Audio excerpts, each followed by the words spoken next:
Quantity discuss करनी है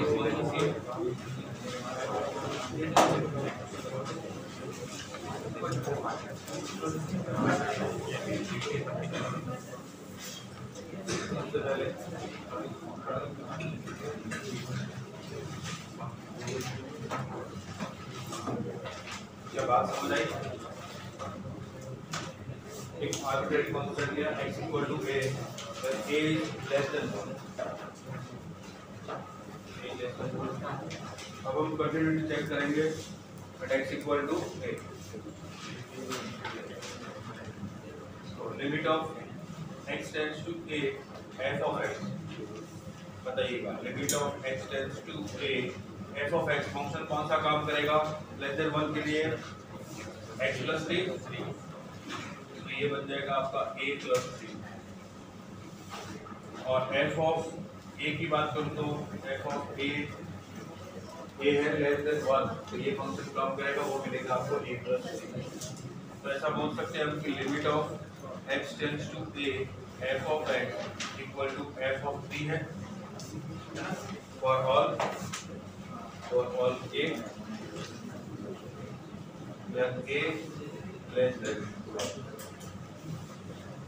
Therefore, f of x is continuous for all x is less than 1. Sir ए में आएगा second में secondary लिखा है नीचे वहाँ पर और नीचे का और नीचे last second sir. f of a f of a for all a then a is less than 1. Therefore f of x is continuous function for all x is less than 1. क्या बात समझ आई? First part. सेकंड पार्ट क्या करोगे? दूसरा part that x equal to b where b is greater than 1. ठीक है sir. b हाँ इसमें b greater than equal to 1 नहीं है. नहीं इक्वल 1 पे हमें 1 पे तो आपको चेक करेंगे ना. 1 के लिए तो अलग अलग फंक्शन है ना. 1 के लेफ्ट में अलग है, राइट में अलग है. 1 के राइट में जितने भी पॉइंट्स हैं उन सभी के लिए एक ही फंक्शन, इसलिए हम लोग आर्बिट्रेरी कांस्टेंट लेके और बता देते हैं ये सभी के लिए ट्रू. वैसे ही 1 के लेफ्ट में भी एक ही फंक्शन, जिस पॉइंट के लेफ्ट और राइट में फंक्शन चेंज हो रहा है वहां पे हम खुद चेक करेंगे उस पॉइंट. ठीक है, कितना हो जाएगा? Limit of x tends to b f of x, ये हो जाएगा limit of x tends to b f of x का मतलब x माइनस 3, ये हो जाएगा b माइनस 3, और f of b वो हो जाएगा b minus 3. Limit of x tends to b f of x and f of b are equal, so f of x is continuous. क्या बोल सकता हूँ? f of x is continuous function for all x where x is greater than 1. बात समझ आई? Next, at x equal to 1 पे आप check करें. 1 के लेफ्ट में जितने भी पॉइंट्स हैं सभी पे कंटिन्यूस है फंक्शन. 1 के राइट में जितने भी पॉइंट्स हैं सभी पे कंटिन्यूस. अब 1 पे चेक करते हैं, तो 1 का हो जाएगा limit of x tends to 1 minus f of x. ठीक है, अब देखिए 1 माइनस है तो हम 1 की x की जगह 1 माइनस h लिख सकते हैं, है ना, उस तरह से, या फिर आप सीधा 1 लिख सकते हो. फंक्शन 1 के लेफ्ट वाले यूज करें. Limit of x tends to 1 minus x plus 3. जैसे x की जगह 1 पुट करोगे मिलेगा 1 प्लस 3 इक्वल टू 4. ये LHL मिली left hand. Limit of x tends to 1 plus f of x. 1 के राइट में कौन सा फंक्शन है? x माइनस 3, तो ये मिला 1 माइनस 3 माइनस 2. अब आप चाहो तो f ऑफ 1 पे वैल्यू फाइंड कर सकते हो, वैसे जरूरत नहीं, यही से पता चल जाएगा फंक्शन किसका है ना. इस LHS या limit of x tends to 1 minus f of x is not equal to limit of x tends to 1 plus f of x. Therefore f of x is not continuous function at x equal to 1. बात समझ आई? ये जो function है वो 1 पे continue नहीं है. 1 के लेफ्ट में जितने भी पॉइंट्स है सभी जगह कंटिन्यूस है और राइट में भी सब जगह. तो पूरे इंटरवल माइनस इंफिनिटी से इंफिनिटी तक हमने चेक कर लिया, जिसमें से एक ही पॉइंट मिला जहाँ पर कंटिन्यूस. इसके बाद समझ आइए. क्लियर?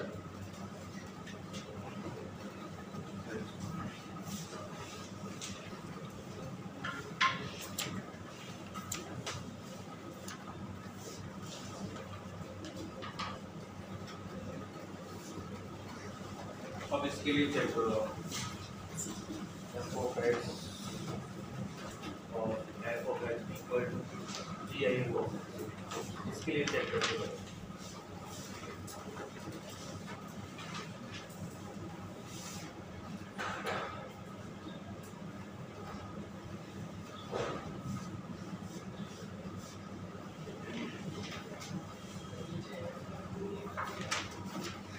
f of x है बेटा. f of x f of x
अब क्या क्या लेट करोगे इसके अंदर? अब 2 पॉइंट लेट करो. एक पॉइंट तो नॉन इंटीजर है और एक पॉइंट इंटीजर है. ठीक है. Let x equal to a where a is r minus z. बात समझ आया? बात समझ आई आपको? a belongs to real number minus z, मतलब नॉन इंटीजर है. आप इसको ऐसा भी लिख सकते हो, a is non integer. Non integer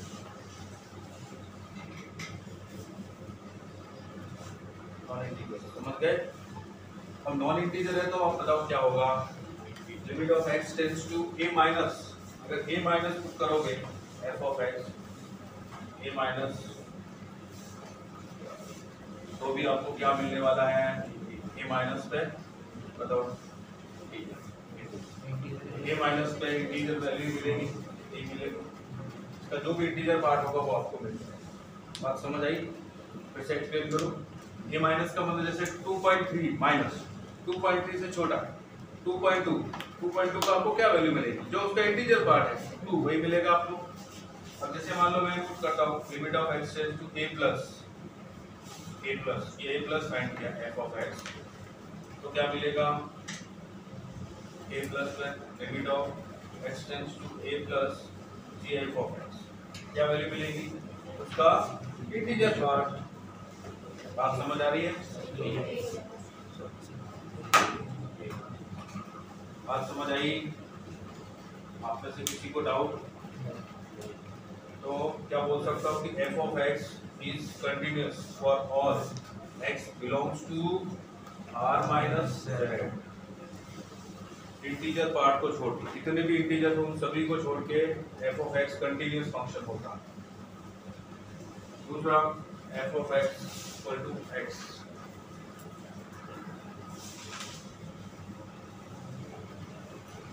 x equal to b where b belongs to integer. अब हम इंटीजर की बात करें तो limit of x tends to b plus पे क्या मिलेगा आपको? ये एफ ऑफ एक्स तो इसकी वैल्यू b मिलेगी आपको, है ना। अब नेक्स्ट b माइनस पे चेक करूंगा तो limit of x tends to b minus f of x, ये हो जाएगा limit of x tends to b minus का दिया ये b माइनस 1 मिलेगा आपको। बात समझ आई? जैसे 2 के लेफ्ट में आप कुछ भी वैल्यू पुट करोगे तो आपको 1 मिलेगा, है ना। 3 के लेफ्ट में कुछ भी वैल्यू पुट करोगे तो आपको 2 मिलेगा, और 3 के राइट में कुछ भी पुट करोगे तो 3 मिलेगा। तो इस केस में हम लोग देख सकते हैं कि limit of x tends to b plus f of x is not equal to limit of x tends to b minus f of x. Therefore, f of x is not continuous at all integer values. Therefore, f of x is not continuous at all integers.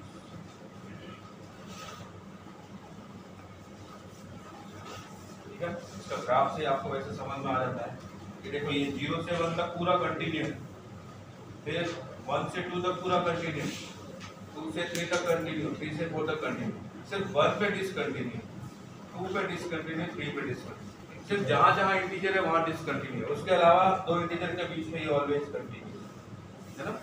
तो ये function first part हमने क्या बनाया इसका, ऐसी value जो integer नहीं है उस पर आपने देखा कि ये कंटिन्यूस, दूसरा पार्ट ऐसी वैल्यू जो इंटीजर है तो वहाँ आपने चेक किया कि ये डिसकंटिन्यूस। क्या ऐसे आप फ्रैक्शनल पार्ट को भी कंटिन्यूटी चेक कर सकते हो, फ्रैक्शनल पार्ट फंक्शन की सिग्नम फंक्शन की कंटिन्यूटी चेक कर सकते हो। सिग्नम फंक्शन की कैसे करोगे, क्या क्या पार्ट लोगे? पॉजिटिव, सभी पॉजिटिव वैल्यू के लिए कंटिन्यूस, सभी नेगेटिव के लिए कंटिन्यूस, 0 पे कंटिन्यूस नहीं होगा, लेफ्ट और राइट दोनों अलग। ठीक है,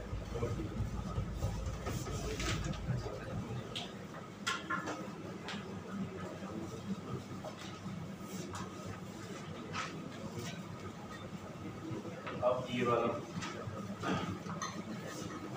discuss the continuity of f of x, where f of x क्या है, sin x by x, x is negative, और x square plus 1 where x is greater than 0।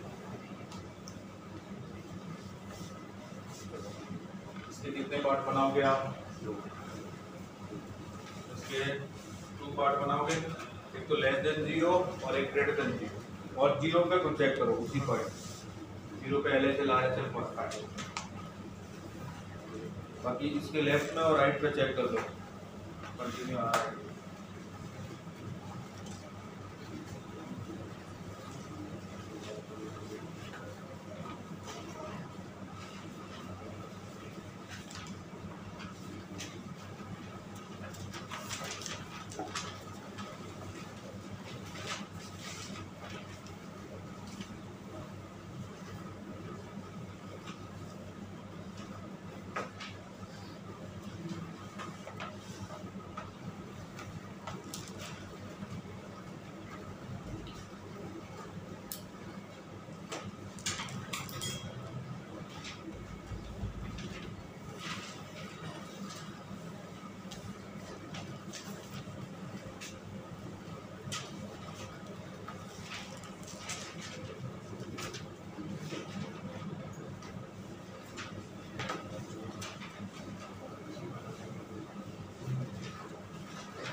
जब limit of x tends to a मतलब जाएगा limit of x tends to a क्या हो जाएगा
continuous है ये सारे सभी पॉइंट पे कर देना।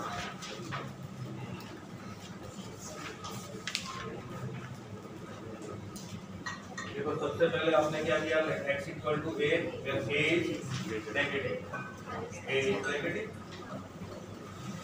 आपने इसको लिमिट फाइंड की limit of x tends to a f of x ये है आपके पास limit of x tends to a f of x का मतलब sin x by x तो ये पुट करने में कोई दिक्कत नहीं है डिटरमिनेंट फॉर्म ही है इनडिटरमिनेंट फॉर्म तो बन नहीं रही ये बन जाएगा sin a by a ये लिमिटिंग वैल्यू और वैसे ही अगर मैं f ऑफ a फाइंड करने जाऊंगा तो भी मुझे ये मिलेगा sin a by a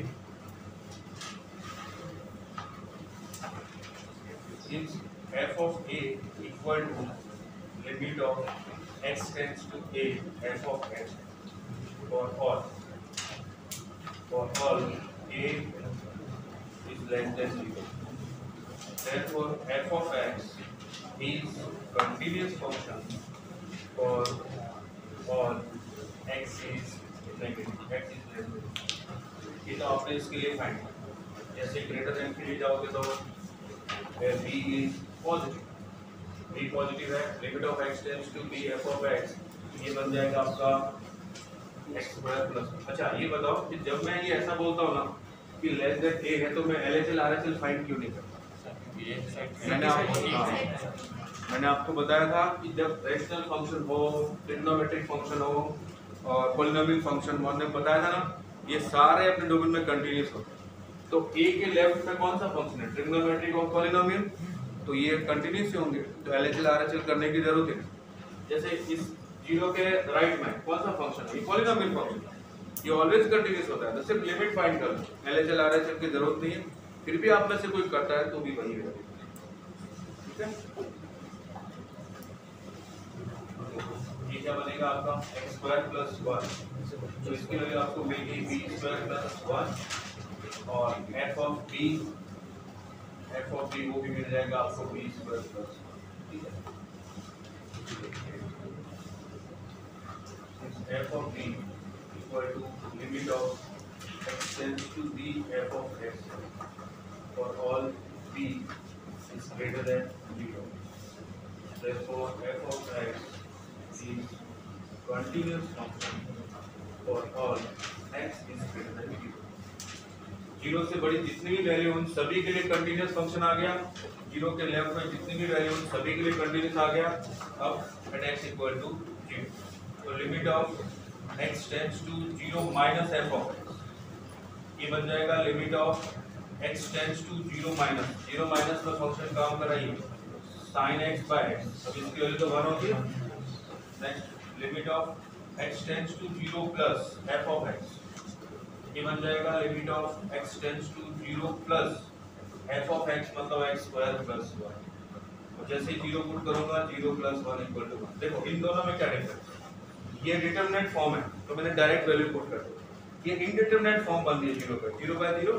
तो आपने चाहे एलएच रूल लगाया या ट्रिग्नोमेट्रिक जो हमको ध्यान है sin x by x tan x by x उसकी डायरेक्ट वैल्यू पुट कर।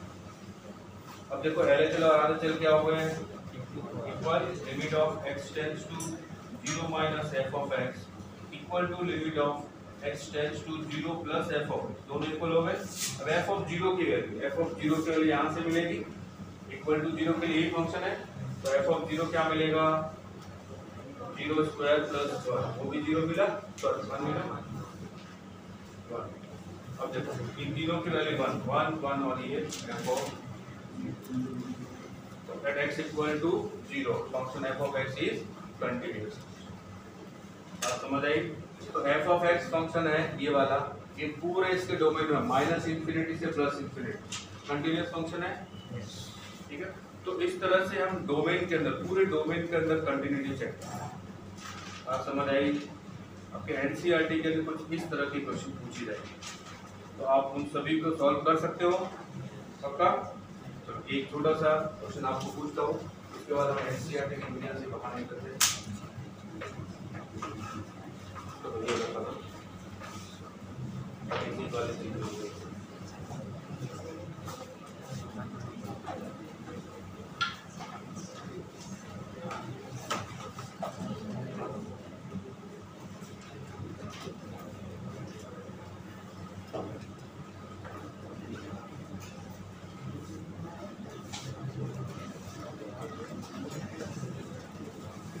the continuity of f of x function है x plus lambda when x is less than 1 और lambda x square plus 1 when x is greater than equal to। चलो ये last question है ये solve करते हैं।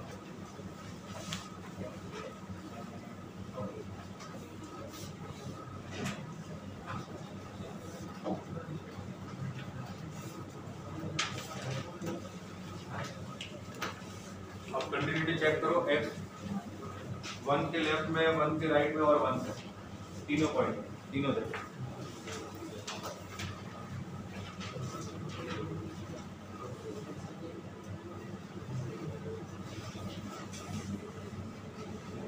आप देखते तीनों पे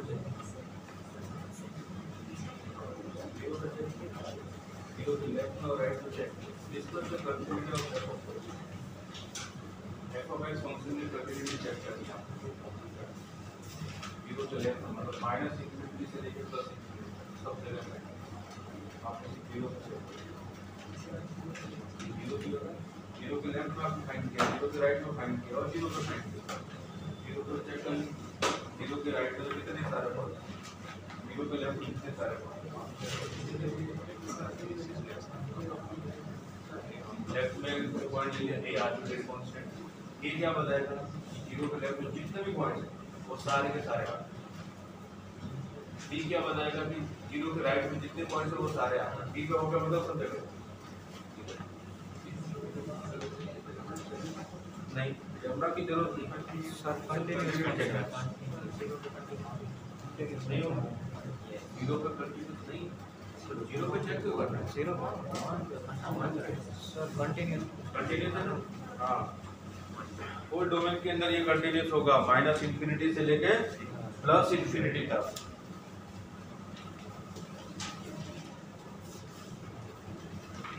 ये फंक्शन जो है हर जगह कंटिन्यूस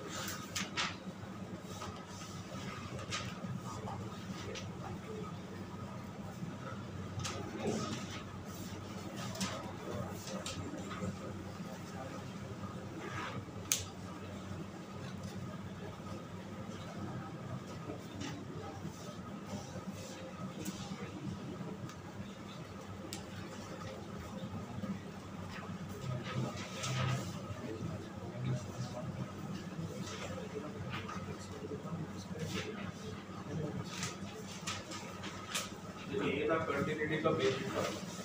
अब इसके अंदर थ्योरम वगैरह है वो बाद में। अब हम इसी के साथ कॉम्पिटिटिव एग्जाम्स का बेसिक पार्ट भी देख लेते हैं।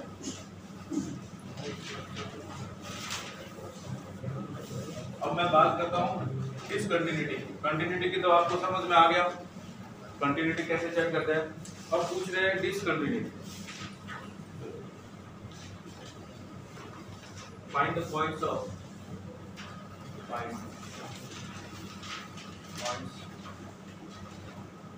of discontinuity.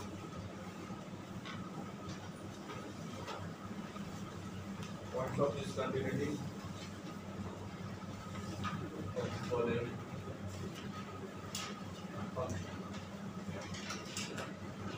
फंक्शन डिसकंटिन्यू कहाँ होता है? आज मॉर्निंग में बताया था, जहाँ पे फंक्शन डिफाइन नहीं होता, जहाँ पे जिस पॉइंट पे फंक्शन की वैल्यू डिफाइन नहीं है वहाँ पे डिसकंटिन्यू है ना। First f of x equal to 1 upon 2 sin x minus 1. Next f of x equal to 1 upon x square minus 3 modulus x plus 2. Then f of x equal to 1 upon x raised to 4 plus x square plus 1 or 4 f of x equal to 1 upon 1 minus e raised to x minus 1 by x. Fifth है f of x equal to gf of x, फिर एक बार फिर minus, आपको बताना है discontinuity कौन से ऐसे पॉइंट है जहाँ पे ये डिसकंटिन्यूटी है।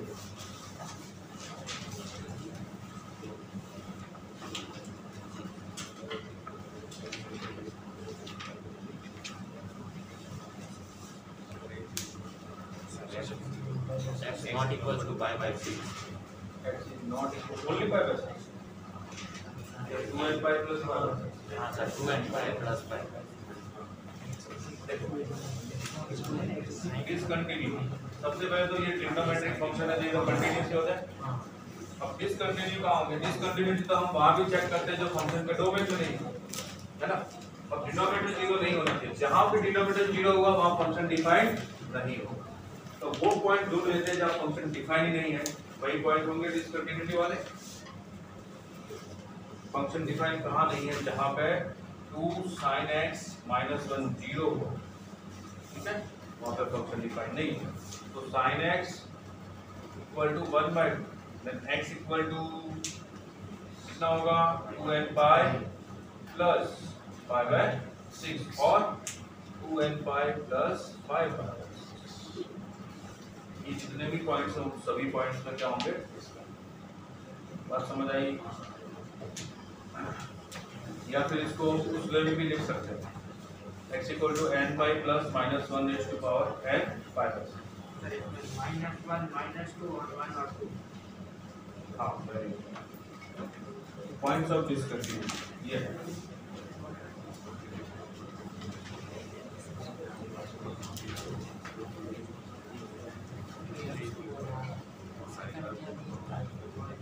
पॉइंट्स ऑफ डिसकंटिन्यूटी इसके लिए, अब इसके लिए देखिए, इसमें डिनोमिनेटर कहाँ जीरो होता है वो चेक करें। x square minus 3 modulus x plus 2 equal to 0।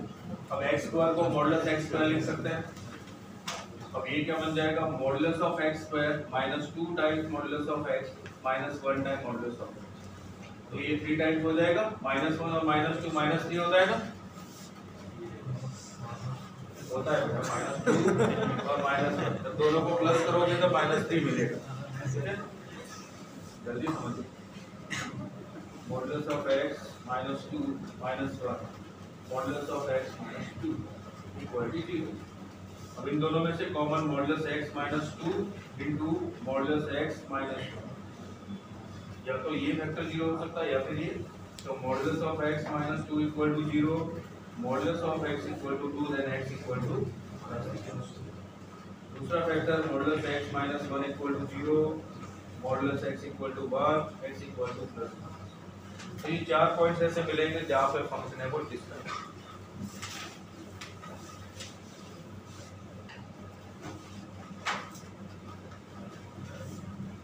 इसके लिए पॉइंट्स ऑफ डिसकंटिन्यूटी ये है और इसके लिए ये है, चारों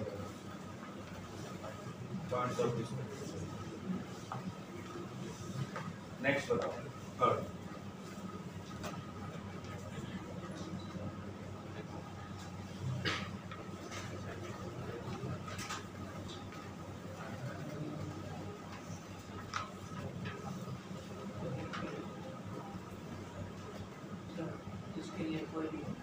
वेरी गुड। ये डिनोमिनेटर कभी जीरो हो ही नहीं सकता, है ना, क्योंकि x रेज़ टू 4 क्या है, पॉजिटिव, ये भी पॉजिटिव प्लस 1, तो ऑलवेज इसकी वैल्यू ग्रेटर देन और equal to 1। x raise to 4 plus x square plus 1 always greater than 0, कभी जीरो होगा ही नहीं। जीरो ही नहीं होगा तो फंक्शन हर जगह डिफाइंड है, हर जगह डिफाइंड हुआ तो पॉइंट्स ऑफ डिसकंटिन्यूटी आएंगे, ऑलवेज कंटिन्यूअस।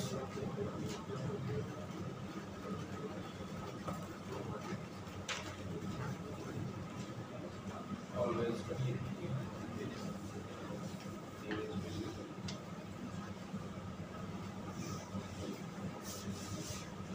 में आंसर 1 आएगा। 1 है तो इससे वन और टू दोनों, है ना, डिनोमिनेटर जीरो नहीं होना चाहिए। हाँ denominator x minus 1 by x minus 2 ये भी तो एक फंक्शन है, हाँ क्योंकि डिनोमिनेटर जीरो नहीं होना चाहिए, तो x माइनस 2 इक्वल टू 0 है, देन x इक्वल टू 2। ये एक पॉइंट है जहाँ पे ये डिसकंटिन्यूअस, तो यहाँ पे डिफाइन नहीं होगा।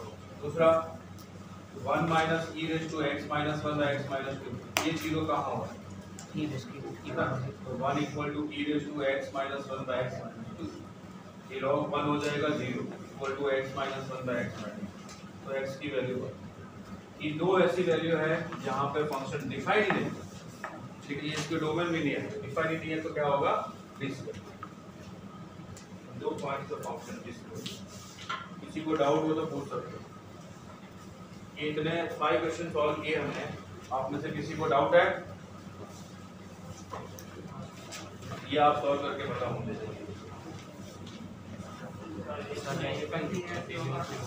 कंटिन्यूअस होगा ऑलवेज,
हाँ देखो, आपको पता है GIF एक इंटीजर वैल्यू होती है, इंटीजर के बाहर GIF लगाने का कोई मतलब नहीं।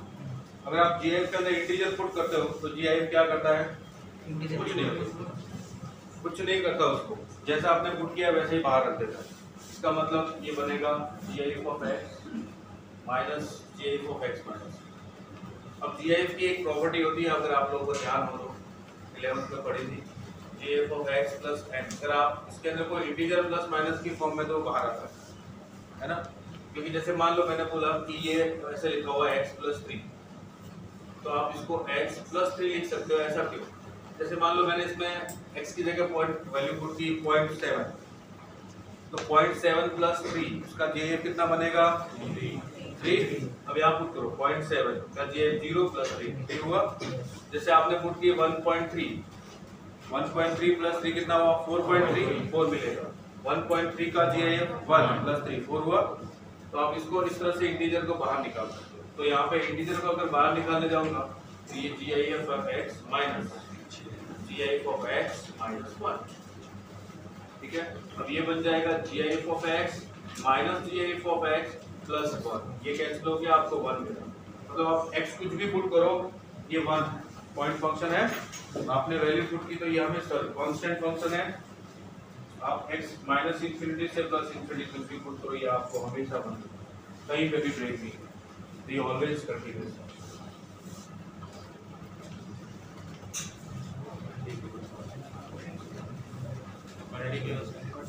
ये कंटिन्यूअस है। चेक कर लेते हैं 0 पर। सबसे पहले तो लिमिट फाइंड करते हैं। LHS और RHS फाइंड करने की जरूरत है नहीं, ठीक है, क्योंकि लेफ्ट और राइट दोनों में एक ही फंक्शन काम करेगा। तो सीधी लिमिट फाइंड कर लेते हैं। Limit of x tends to 0 cos of x to the power cot square. अब देखो cos 0 की वैल्यू 1, cot 0 की वैल्यू तो 1:∞ फॉर्म हो गई। कल आपको क्या बताया था, इस फॉर्म में हो तो e raise to limit of x tends to 0, ये मल्टीप्लाई हो जाएगा cot स्क्वायर x, इसमें से 1 माइनस cos x। अब ये फाइंड, ठीक है। cot स्क्वायर x को आप क्या लिख सकते हो 1/tan स्क्वायर x, तो मैं यही नेक्स्ट चेंज कर देता हूँ। Limit of x tends to 0 cos x minus 1/tan square x। अब देखना मैं क्या करता हूँ, tan स्क्वायर x को मैं x square multiply x square divide कर देता हूँ। ऐसा करने से ये tan x बाय x का होल स्क्वायर हो जाएगा और tan x बाय x की वैल्यू 1 और 1 यहाँ से माइनस कॉमन निकाला तो 1 minus cos x by x square, इसकी value 1 minus cos x by x square. कल लिमिटिंग वैल्यू बताई थी ना, क्या होती है 1/2। Limit of x tends to 0 1 minus cos x by x square, ये ध्यान रखना इसकी 1/2 होती है। 0 पे 0/0 फॉर्म बन रही है, LHS रूल लगाया 1 का डिफरेंशिएशन माइनस cos x का x स्क्वायर का ये कितना 1, तो 1/2 वैल्यू मिली, इसकी वैल्यू 1/2 होती है। और ये वाला माइनस 1/2 e रेज़ टू -1/2 और 0 पे वैल्यू कितनी है तो फंक्शन कंटीन्यूअस हो जाएगा।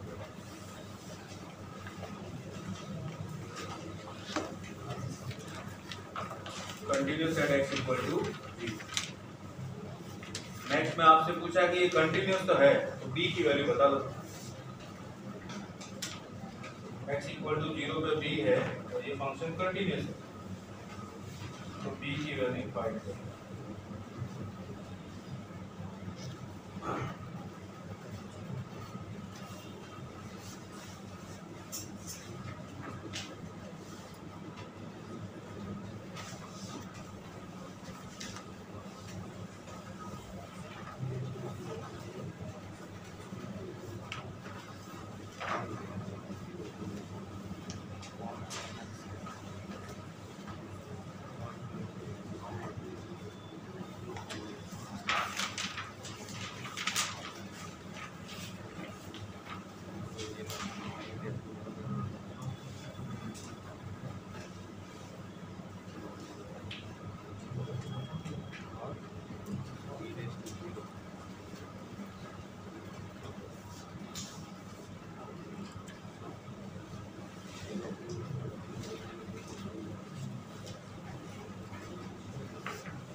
ये फंक्शन है वो 0 से पाई कंटिन्यूस है, आपसे ए और बी पूछना है। तो इससे पहले ये सॉल्व हुआ सबसे, नहीं हुआ?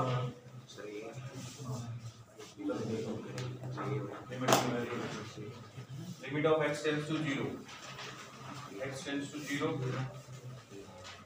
e raised to x minus 1 whole cube cosec a of x on log of 1 plus x square। इसकी वैल्यू किसके इक्वल होगी? b के इक्वल होगी। कैसे पता चला मुझे? कंटिन्यूस गिवन है, आपको गिवन है कि ये कंटिन्यूस फंक्शन है। अगर कंटिन्यूस है तो उस पॉइंट पे 0 पे फंक्शन की वैल्यू और उसकी लिमिटिंग वैल्यू दोनों इक्वल होगी। तो ये रही 0 पे वैल्यू और ये उसकी लिमिट दोनों इक्वल। अब आपसे b पूछा है, अब देखिएगा e raised to x minus 1 by x, उसकी वैल्यू 1 थी, ध्यान है? तो मैं x क्यूब लिखूंगा, इसको मल्टीप्लाई और डिवाइड, ये तो हो गया आपका 1, ठीक है। दूसरा cosec of ax को नीचे लिखूंगा sin of ax, limit of x tends to 0, ये x क्यूब आया इधर अपॉन ये लिखा sin of ax, sin of ax। अब हमको ax और चाहिए sin के लिए 1 बनाने के लिए, तो ये ax इधर आया, मल्टीप्लाई किया तो डिवाइड भी, अपॉन में क्या लिखा हुआ है log 1 plus x square। अब आपको ये पता है log of 1 plus x by x वो 1 होता है, तो यहाँ से x क्यूब है ना, ये x क्यूब, ये तो बन गया आपका क्या 1, ये x और ये बन गया आपका x स्क्वायर, ये x स्क्वायर और ये log 1 plus x और ये हो गया 1, तो ये आ गया 1 by a और वो कितना है b, तो b equal to 1 by a। बात समझ आई? किसी को डाउट है? पक्का डाउट नहीं है? ये सॉल्व करते हैं, चलिए।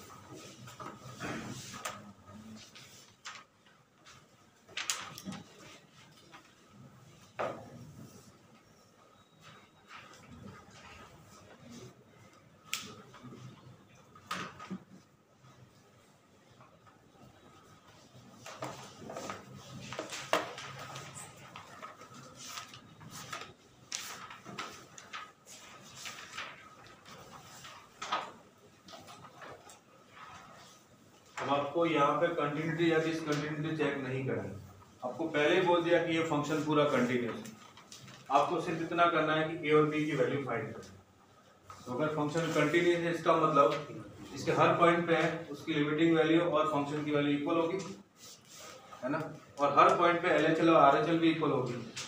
अब हमें पता है कि 0 से π/4 तो एक ही फंक्शन चल रहा है, लेकिन π/4 पे ये ब्रेक हो रहा है, π/4 के लेफ्ट में अलग है और राइट में अलग है, तो π/4 की LHL और π/4 की RHL दोनों को इक्वल करूंगा तो मुझे एक रिलेशन मिलेगा a और b का।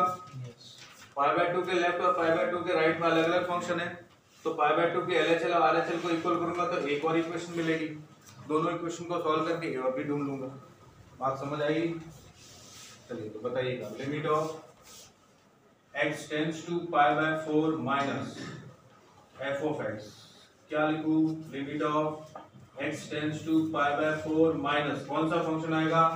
π/4 minus x plus a root 2 sin x plus a root 2 sin of x। बताइए लिमिट पुट करते हैं, क्या इसमें इनडिटरमिनेट फॉर्म बन रही है? इनडिटरमिनेट फॉर्म बन रही है? नहीं बन रही, तो हम डायरेक्ट वैल्यू पुट करेंगे, तो x की जगह π/4 plus a root 2 sin x की जगह π/4 तो 1/√2, ये कैंसिल हुआ, आपको क्या मिला? π/4 प्लस a। क्या बात समझ आई? दूसरा limit of x tends to π/4 plus f of x, बताओ limit of x tends to π/4 plus f of x क्या? 2x cot x plus b, 2x cot x plus b। अब इसमें मैं लिमिट पुट करूंगा तो 2 इंटू π/4 कितना हुआ? π/4 into cot π/4, cot π/4 1, π/2 into 1 π/2 plus b, ये आपकी LHL ये RHL। अब हमें ये गिवन है कि ये फंक्शन कंटिन्यूस है, इसका मतलब क्या? Since f of x is continuous at x equal to π/4, f of x is continuous function at x equal to π/4, therefore क्या लिखूं? π/4 पूरा लिख देता हूँ, limit of x tends to π/4 minus f of x equal to limit of x tends to π/4 plus f of x, मतलब π/4 plus a equal to π/2 plus b। तो यहाँ से आपको क्या मिल जाएगा, ये π/4 है, इधर जाएगा तो a minus b equal to π/4 बन जाएगा, इक्वेशन 1। क्या इसी तरह की एक और इक्वेशन आप फाइंड कर सकते हो, बताओ। Next, limit of at x equal to π/2 पे मैं चेक कर रहा हूँ, limit of x tends to π/2 minus f of x, बताओ limit of x tends to π/2 minus कौन सा फंक्शन आएगा, 2x cot x plus b, 2x cot x plus b। क्या इंडिटरमिनेट फॉर्म है, नहीं है, डायरेक्ट वैल्यू पुट करो, 2 into π/2 कितना हुआ 5, cot π/2 0 प्लस b, क्या मिलेगा b।